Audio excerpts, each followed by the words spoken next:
All right, so if you've got an older Miata hardtop like mine, I'll show you a little tech tip here. If you are hearing a rattling and you can't quite identify it, this is probably what it is. These screws loosen up and they fall out, but the thing is the visor stays here, so all you hear is like a little, and you can't quite place it. And then you flip the visor down and the bolt that's in there falls, hopefully on the floor and hopefully not out a window. So these do not have Loctite on them for whatever reason. So I will be remedying that, and I'll put it back in and I'll pull the other one out and I will tighten that one up, because that's where these posts go in. So it helps keep that roof aligned and it helps keep everything from wiggling. So you definitely want to have these things nice and tight.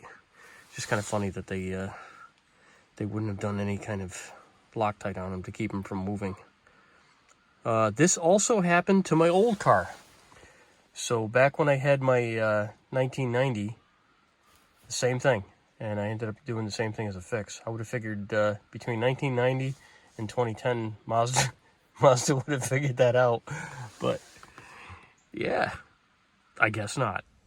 All right, so to fix that, you are going to need a Torx bit. So it's a T40, because naturally, Mazda can't use just a regular bolt up there. We got to use something fantastic.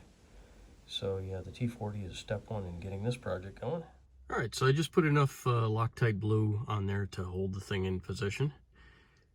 None of this stuff is wiggling, and it all seems to be pretty well lined up, so I'm not going to bother trying adjusting or anything. So all I'm going to do is I'm going to put this one in, tighten it up, and then I'll just take the other bolt out. Presumably that one doesn't have any Loctite on it either. And then I'll put that back in, and everything should still be in line, because I'm not adjusting this back and forth. It's not rattling, it's not making any extra noise. The only thing that was actually rattling was the bolt when it fell down and it got trapped between the visor. And just to show you how bad this one was, yikes. so I'm not even using the whole body of the screwdriver. It's just using the very tip. So this one was ready to die about as well. All right, now I'm gonna check the one on the driver's side.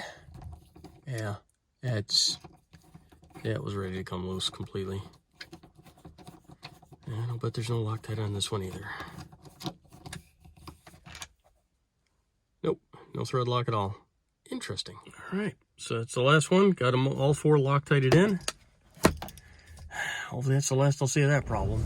So, as a lot of you probably know, I live in a dirt road, and this is probably what loosens up the roof bolts and things like that on here, because the car takes a good beating every single day, 4 times a day. So it's not a huge surprise when stuff starts to rattle loose on the car.